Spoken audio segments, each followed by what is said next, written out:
Bom dia, vamos dar continuidade à leitura da Palavra de Deus. A Palavra de Deus, ela é difícil. Por que ela é difícil? Não que a leitura seja difícil, é porque o inimigo não quer que a gente leia e saiba o que Deus quer para nós, né? Então a Palavra de Deus, ela é a verdade. 2, ela é Deus falando com você e comigo, né? Então vamos correr, vamos pegar nossa Bíblia. Se você ainda não comprou, tá chegando o Natal aí, peça de presente uma Bíblia ou se dê de presente uma Bíblia. É o melhor presente do mundo, tá? Então nós vamos ler Jeremias, né? Estamos terminando o livro de Jeremias. Jeremias 31. Ele fala o título assim: A volta do povo de Israel. Lembra que o povo de Israel foi levado cativo, né? Foi levado embora. Então, ele ia até a volta. Ele fala assim no prefácio: depois da morte de Salomão, em 931 a.C., as tribos do norte haviam formado um reino separado, sob a liderança do rei Jeroboão. Tinha a capital na cidade de Samaria e seu local de culto próprio, até serem levados como prisioneiros pelos assírios em 722 a.C., repetindo a promessa feita em Jeremias 16, 14, 15. Deus anuncia a volta do povo de Israel para a sua terra. No reino restaurado, o povo dos dois reinos voltam a adorar em Jerusalém. Então, eles estavam adorando em outro lugar, né? Mas Deus ia trazer eles de volta para a terra deles. Lembra? Eles ficaram 70 anos lá afastados, mas foi com a permissão de Deus, né? Pelo que eles tinham feito, né? Tinham abandonado a Deus, estavam adorando outros deuses que não era Deus. Então, tudo isso aborreceu Deus. E aí, o escape para ficarem vivos era ser escravos por 70 anos. O resto que não foi escravo, não foi levado como escravo, se negou, não quis ir, morreu de doença e fome naquele lugar. Certo? Então vamos ler Jeremias 31, 1. Ele diz assim: o Senhor Deus diz: está chegando o tempo em que eu serei o Deus de todas as tribos de Israel, e elas serão o meu povo. 2. No deserto tive pena daqueles que haviam escapado da morte, quando o povo de Israel procurava descanso. 3. Eu, vindo de longe, apareci a eles. Povo de Israel, eu sempre os amei e continuo a mostrar que o meu amor por vocês é eterno. 4. Eu construirei de novo a nação. Mais uma vez vocês pecaram os seus tamborins, pegaram os seus tamborins e dançaram de alegria. Mais uma vez vocês farão plantações de uva nos montes de Samaria, e quem plantar colherá as frutas. 6. Está chegando o tempo em que os vigias gritarão nas montanhas de Efraim: venha, vamos subir até Sião, onde está o Senhor nosso Deus. Então, eles iam voltar para a cidade e iam ser referências com relação à adoração a Deus lá naquele lugar. 7. O Senhor disse: cantem de alegria por causa de Israel, a maior de todas as nações. Cantem este hino de louvor. O Senhor salvou o seu povo, ele livrou o resto do povo de Israel. 8. Eu os trarei do norte e os ajuntarei dos lugares mais distantes da terra. Com eles virão os cegos e os aleijados, as mulheres grávidas e as que estão para dar à luz. Eles vão voltar como uma grande nação. 9. Quando eu os trouxer, eles virão chorando e orando.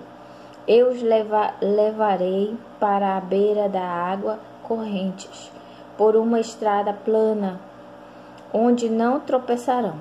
Sou como um pai para Israel e Efraim, e o meu filho mais Efraim é o meu filho mais velho. 10. O Senhor diz ainda: nações, escutem o que eu, o Senhor, estou dizendo, e anuncie as minhas palavras. Nas ilhas de terras distantes, eu espalhei o povo de Israel, mas vou ajuntá-lo de novo e guardá-lo como um pastor guarda o seu rebanho. 11. Eu libertei os descendentes de Jacó e os salvei das mãos de uma nação mais forte do que eles. 12. E vão chegar e cantar de alegria no monte Sião.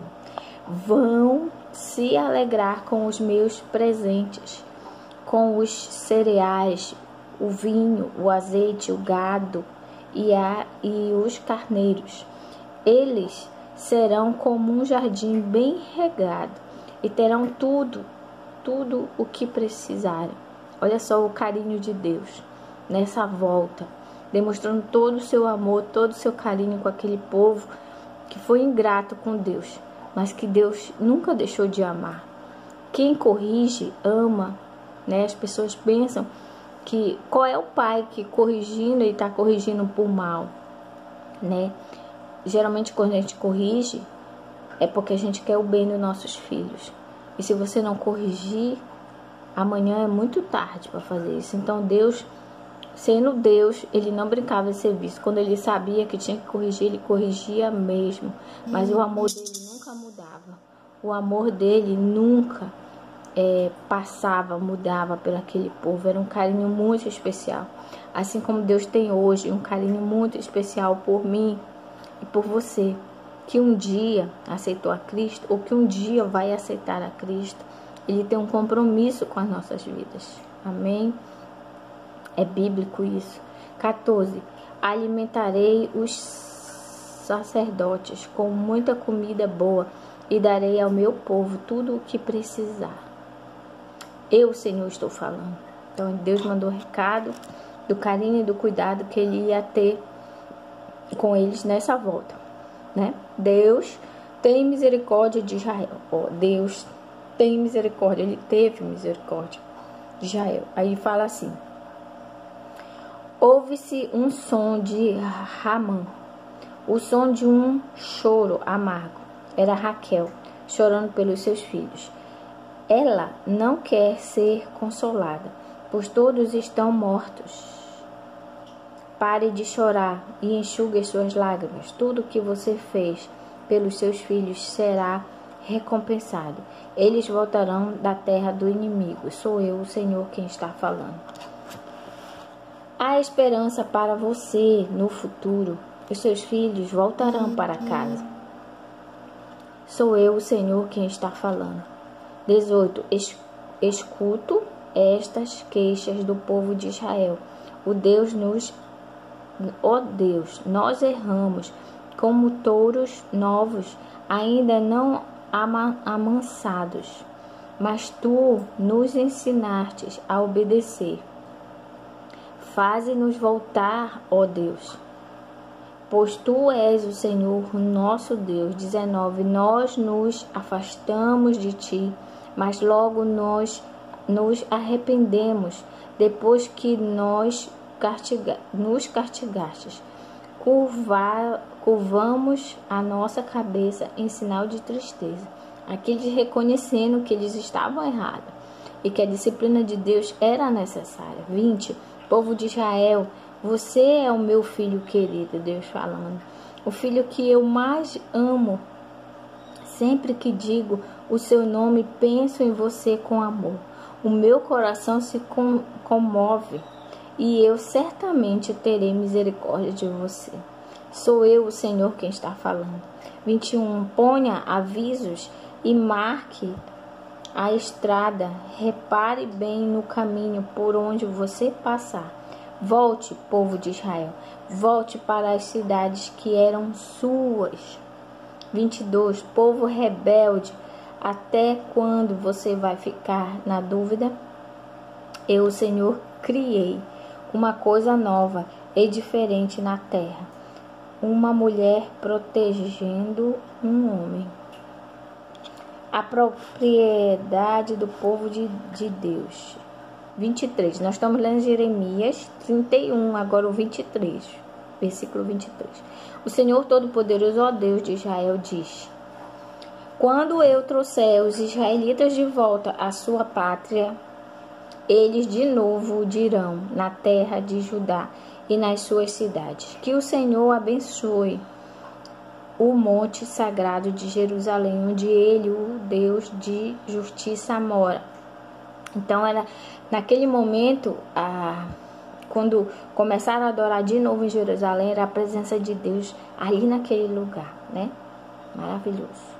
24. O povo viverá em Judá e em todas as suas cidades, e haverá lavradores e também pastores com seus rebanhos. 25. Eu animarei os casados e darei comida a todos os que estão fracos de fome. Ia restaurar tudo, né? 26. Então eu acordei descansado e bem disposto. 27. Eu, o Senhor, digo que está chegando o tempo em que encherei de gente e de animais as terras de Israel e de Judá. 28. Assim como cuidei deles para arrancar, derrubar, arruinar, destruir, arrasar, assim também cuidarei deles para plantar, construir. Sou eu, o Senhor, quem está falando.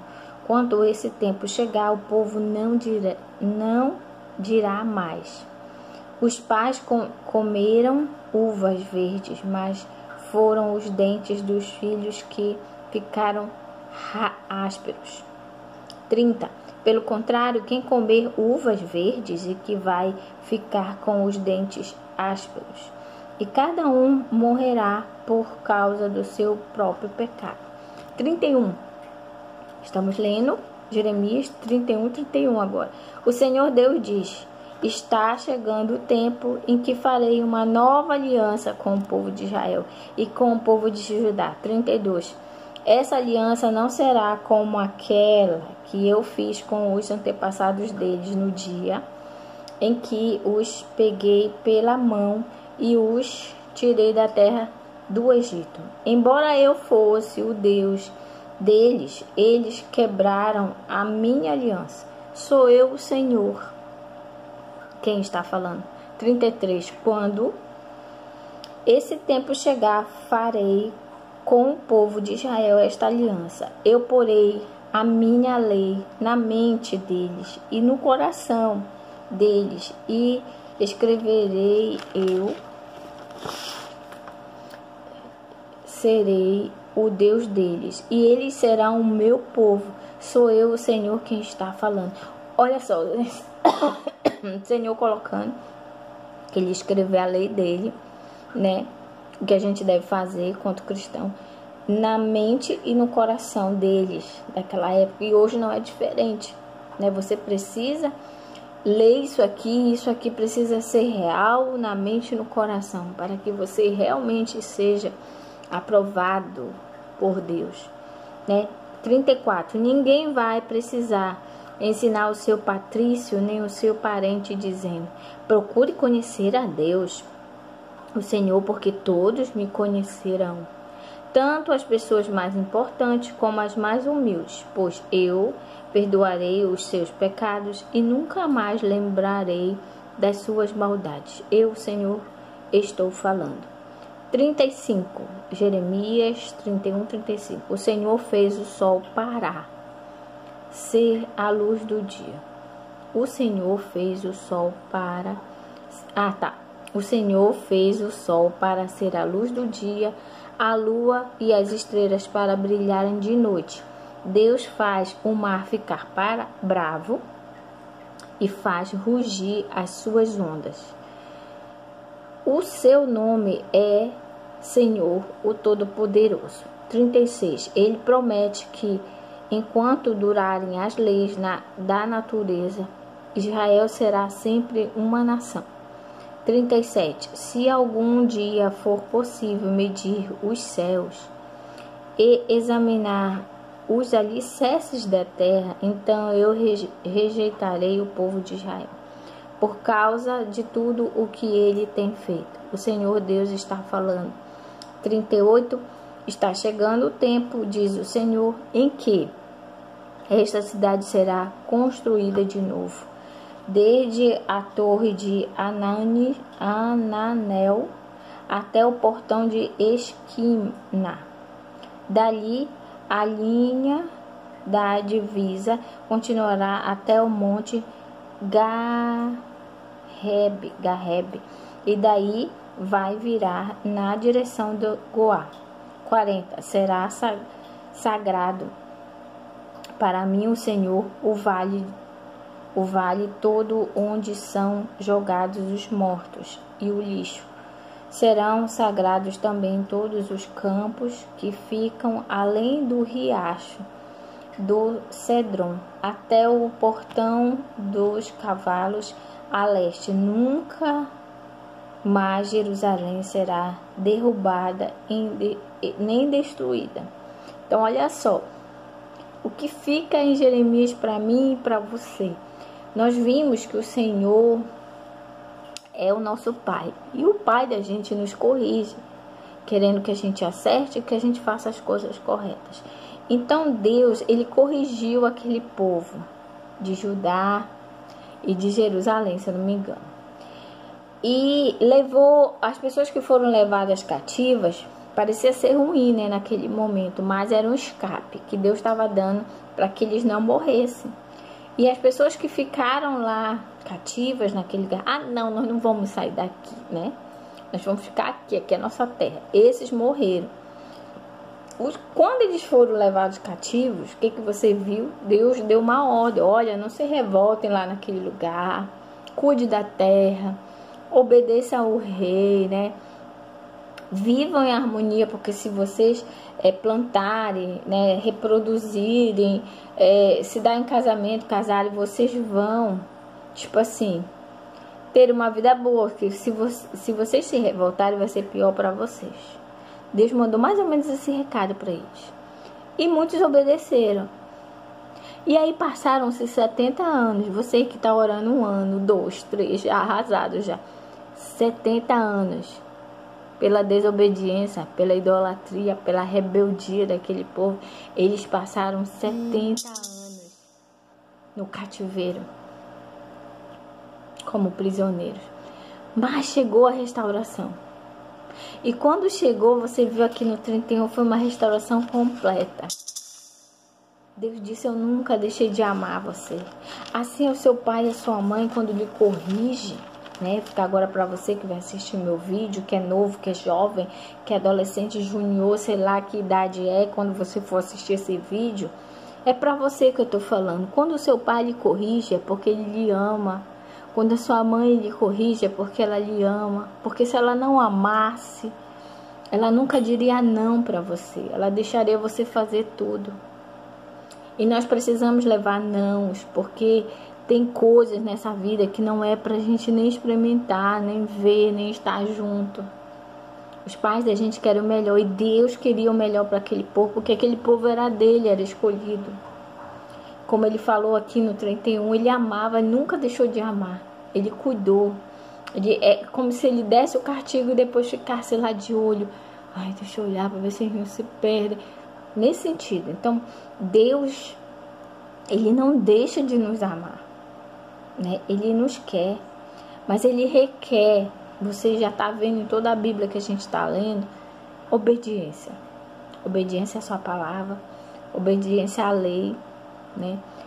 Então, que nós sejamos obedientes e que possamos entender o não de Deus, o castigo de Deus, o puxão de orelha de Deus. Quando Deus puxa a orelha de um servo, por N situações, né? Deus pode puxar nossa orelha de várias formas. Quando Ele puxar a sua orelha, louve ao Senhor, porque Ele lhe ama. Amém?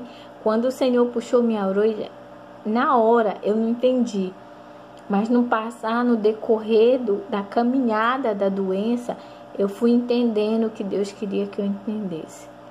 Aprendi a amar, aprendi a dar uma oportunidade, aprendi que a gente não pode mudar as pessoas, quem muda é Deus, o Espírito Santo, que cabe a nós apenas amar, tá bom? Então, um beijo para você que vai assistir esse vídeo. Jeremias 31, maravilhoso, que mostra o amor de Deus em meio a castigos e puxões de orelha ao povo escolhido dele. Ele demonstrou muito amor, cuidado e zelo, tá? Esse é o Deus verdadeiro. Um beijo. E só Ele é digno de toda honra, todo louvor. Se puder, vá numa igreja, aceite a Cristo, caminhe com Cristo, porque esse mundo está perdido e tem um lugar melhor para todos nós. Um beijo e até a próxima. Tchau.